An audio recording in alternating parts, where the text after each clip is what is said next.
Hello friends, myself Smita Urpade and my today's topic is aggregation data models in NoSQL. In this presentation, I am going to cover features of NoSQL databases, then four distributed data models and a difference between structured query language and NoSQL databases. Now features of NoSQL databases. First one, schema agnostic. NoSQL databases does not require any specific schema or a storage structure like a traditional RDBMS.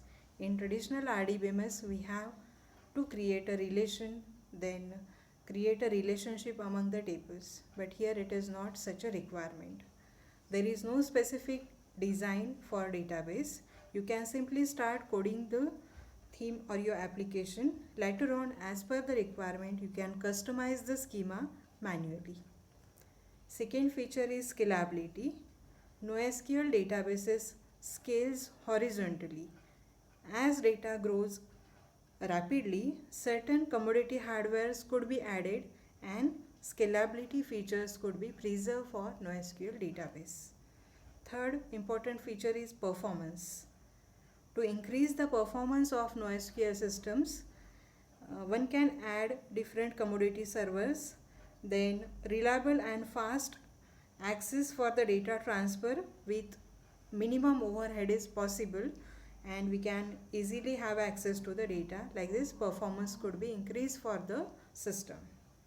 Then next, high availability. In traditional RDBMS system, it relies on primary and secondary nodes for fetching the data. Some of the distributed NoSQL databases uses masterless architecture, means data is automatically distributed among multiple resources, and then that data is available to the applications. Fifth one, global availability. As data is replicated across multiple servers, data centers and clouds, that data is accessible to anyone, any application. This database minimizes the latency period and also ensures consistent application experience towards the user. So these are the important features of NoSQL databases. Now aggregate data models. NoSQL databases are classified into four major data models. First one, key value databases. The best examples are RAC and Redis. Second, document database. Examples are MongoDB, CouchDB. Third one, column family database, that are HBase and Cassandra. And fourth one is graph database. The most popular example is Neo4j. So for all these four data models, every database is having its own query language. Now we are discussing first data model, that is key value databases. A key value database is a type of non-relational database that uses simple key and value pair method to store data. Here key serves as unique identifier. It follows the rules same as primary key in a regular database. Both keys and values can be anything, can be defined anything, ranging from simple objects to complex compound objects. Key value databases are easily partitionable and it allows horizontal scaling. For storing the keys, hash table data structure is used. In hash table, unique keys and respective pointers are stored, and through that pointers we can have access to the respective values. Here is an example for a key value database. For example, we have a key 1001, and for that a value is stored as a customer ID, order details, product details and order date. Then second key is declared here as a 1002. For that again a customer ID, order details, product details and order date is given here only. Like this we can store multiple documents in this particular format, key value pair. Practically, we can use key value databases at different use cases. First one, for storing users session data, we can use key value database.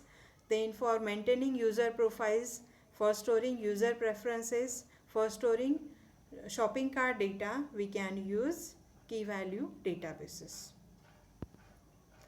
There are certain situations where we could not use key value databases. Some of the example here.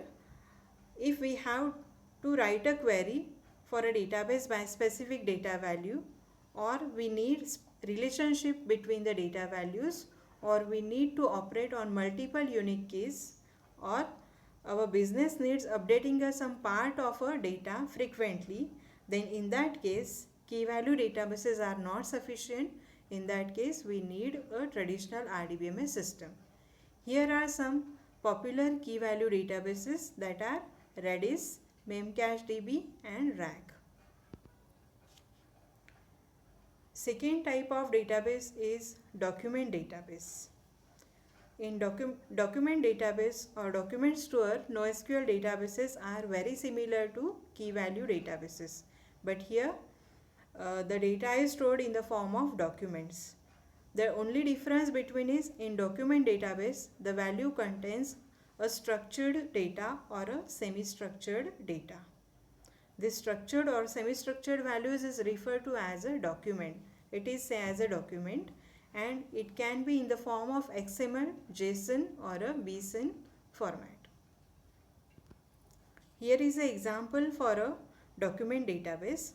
For example, we can consider ID as a key for customer ID as a key, and for that respective document is created, that is customer basic information like first name, last name, age, address, hobbies, phone numbers. These detail we can store as a document here only. For address, certain things are defined like country, state, city, state, street. So such a structure could be say as an embedded data set or a subdocument. Same way, an embedded set is defined for phone numbers also. For hobbies, there could be multiple hobby for a customer or a person that is declared in an array basically. So on left hand side the fields are given, and on right hand side respective values are defined here only. So this is document database is very similar to key value databases.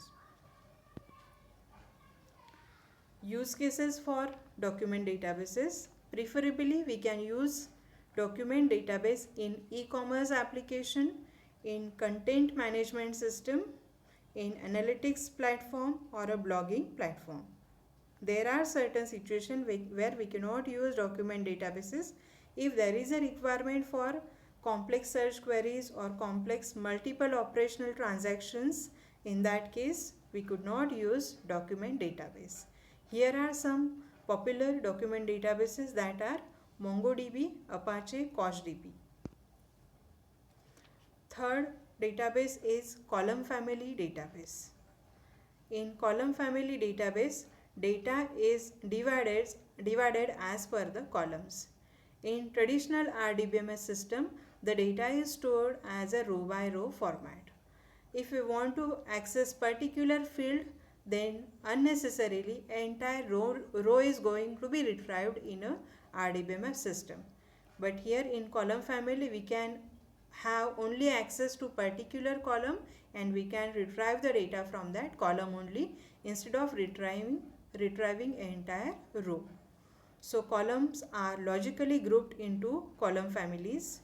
Column families can contain a virtually unlimited number of columns that can be created at runtime also, and while defining the schema also. Read and write operation could be easily done with a column family database. Column families are groups of similar data that is used access together. Means most frequent access columns could be gathered together and we can form a column family here. For example, we have a customer details, we have a customer profile, we have a customer shopping cart detail. So frequently we could require access for customer name and customer profile. So we can form such a family as a customer name and profile information. Sometimes we require a car detail, then we can have such a family also. The upward example shows traditional RDBMS system, that is one of the relation is created here. In that row ID, name, birth date, hobbies are stored here only. And in RDBMS we retrieve row by row fashion. For that same database we are converting to the column family database here. So multiple columns could be generated in a column family database. So first column family is created here, name and row ID. Second column family is created as a birth date and row ID here. For example, I need a access for a month September. So I can only go to the birth date and row ID column family. I can have a access for September month, and for that September respective row ID could be fetched and I can get that data. Means instead of retrieving all the fields from the database, we can directly have access to a particular column here only. Then third column family is created, hobbies and row ID. Suppose we need a frequent access as a row ID, name, birth date. So such a sub column family could be created here only. So like this we can create column family database. Use cases. We can use column family database in content management system, for blogging platforms, system that maintains the counter details, services that have expiry usage, systems that require heavy write request. In that cases we can use column family database. Here are some popular column family databases. Cassandra, Apache Hadoop, HBase are the examples of column family databases. Then next, fourth database is graph database. A graph database are basically built upon entity attribute value model. Usually graph is nothing but collection of nodes and edges. Same structure is followed here. Here node is nothing but an entity and edges shows the relationship between that entities. Every node is having own properties and every relation is also having a certain properties here only. So entities are nothing but nodes, we can say here only. It is very flexible way to describe how data relates to other data. Means if we have a requirement that there are number of components and they are highly interconnected to each other, then in that case we can use graph database. In graph database, relationship describes the relationship between the nodes. Traditional databases stores a description of each possible relationship in foreign key fields or a junction tables. But in graph databases, it allows for virtually any relationship to be defined on the fly. An example for graph database. Here circle represents as a node or an entity and arrows represents the relationship between that entities. Now consider web shop as a one entity, Freddy Stark as a second entity, Delphine as a third entity, and like this many more. So how we can retrieve this graph? Freddy Stark is a customer of a web shop. Freddy Stark knows Delphine.